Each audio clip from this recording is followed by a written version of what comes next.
तो आज हम इस वीडियो में जिस बारे में बात करने जा रहे हैं वो है यूएस इलेक्शंस के बारे में। अब आप सोच रहे होंगे कि मैं इतना लेट क्यों हो गया, क्योंकि इलेक्शंस तो बहुत पहले ही हो गए और अनऑफिशियली सही बिडेन आके राष्ट्रपति भी बन गए। नहीं, हम वेट ही कर रहे थे कि कब ट्रम्प चाचा ये बोले कि वो हार गए और हम वीडियो बनाएं, क्योंकि वोट काउंटिंग के दौरान जो उन्होंने हरकतें की वो तो जग जाहिर है। काउंटिंग के दौरान ही सही जब वो जीत रहे थे तब उन्होंने ये कुछ ट्वीट किया कि स्टॉप द काउंटिंग, मतलब काउंटिंग रोक दीजिए, अब मैं जीत गया हूँ तो काउंटिंग रोक दीजिए। और ट्विटर ने भी इस पे संज्ञान लेते हुए उनके बहुत सारे ट्वीट्स को हटा दिया, डिलीट कर दिया।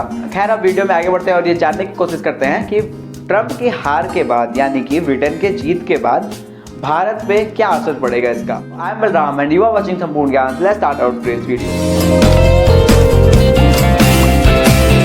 सबसे पहले हम ये जानने की कोशिश करते हैं कि अमेरिका में वोटिंग का सिस्टम कैसे है। वहाँ पे 3 पार्ट्स में वोट देने होते हैं। पहला होता है वहाँ पे प्रेसिडेंट के लिए आप जाएंगे, प्रेसिडेंट के लिए वोट देंगे। दूसरा वहाँ पे होता है कि लोअर हाउस के लिए वोट करना होता है, जिसे आप भारत के लोकसभा से समझ सकते हैं। और तीसरा होता है उनका सेनेट।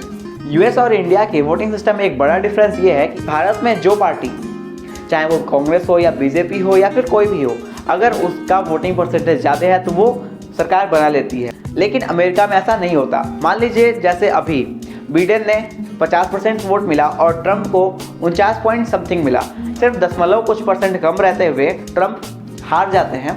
तो जितने भी इनके वोट परसेंटेज हैं यानी 49 के 49% सारे बिडेन के पास चले जाते हैं, जो कि कहीं ना कहीं मुझे गलत लगता है। तो इससे इम्पैक्ट क्या पड़ता है, तो नेता ये जानते हैं कि उनके वोटिंग परसेंटेज कहाँ हाई हैं, परसेंटेज किस इलाके में, किस स्टेट में हाई हैं। जैसे कि अमेरिका में 50 स्टेट्स हैं, तो कुछ स्टेट्स में डेमोक्रेट्स के वोटिंग परसेंटेज हाई होते हैं, कुछ स्टेट्स में रिपब्लिकन के।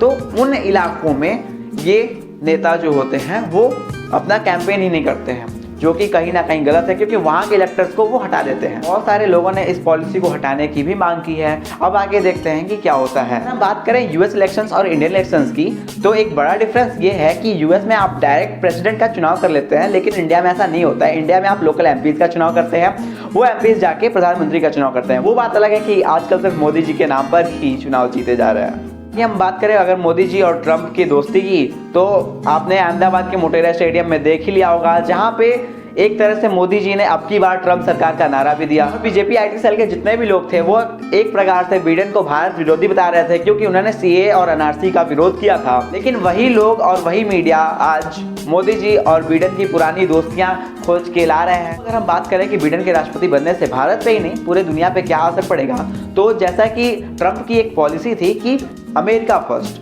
यानी अगर आप अपने आप को प्रथम मानने लगते हो तो बाकी और लोगों से आपकी लड़ाइयाँ होने लगती हैं। बाकी भी कहने लगते हैं नहीं भाई हम आगे हैं तो हम आगे हैं। तो इस स्थिति में एक वर्ल्ड वॉर की स्थिति पैदा हो जाती है, जो कि कतई गलत है। लेकिन ऐसी विचारधारा बिडेन की नहीं है, जो कि अच्छी बात। बाकी बिडेन ने एक बड़ा प्रॉमिस किया था कि वो क्लाइमेट चेंज के ऊपर काम करेंगे, सिर्फ अमेरिका के लिए ही नहीं पूरे विश्व के लिए फ़ायदा होगा। और अगर अब हम बात करें सिर्फ भारत के नज़रिए से कि भारत को क्या फ़ायदा होगा, 2006 में बिडेन ने ये बोला था कि 2020 के आसपास से अमेरिका और भारत को एक बहुत ही शक्तिशाली देश के रूप में देखता हूँ। आजकल की जो परिस्थितियाँ उसके हिसाब से भारत अब एशिया से निकलता हुआ एक बहुत ही शक्तिशाली देश है। और एक और फायदा की बात अमेरिका के लिए ये है कि अमेरिका का राइवल है चाइना, भारत का भी राइवल है चाइना। तो वो कहते हैं ना, एक दुश्मन के 2 दुश्मन आपस में दोस्त होते हैं। यहाँ से भी भारत और अमेरिका को फायदा हो सकता है। बिडेन जो है उनका कहीं ना कहीं भारत के प्रति एक लगाव भी है, तो हम उम्मीद करेंगे भारत और अमेरिका के रिश्ते अच्छे हों और विकास हो। बाकी अगर आपको मेरा ये एनालिसिस अच्छा लगा तो वीडियो को लाइक करें। अगर मेरा काम आपको अच्छा लगता है तो चैनल को सब्सक्राइब करें। बाकी वीडियो देखने के लिए आपका बहुत बहुत धन्यवाद। Thank you very much. मिलते हैं आपसे अगले वीडियो में, तब तक के लिए बाय बाय।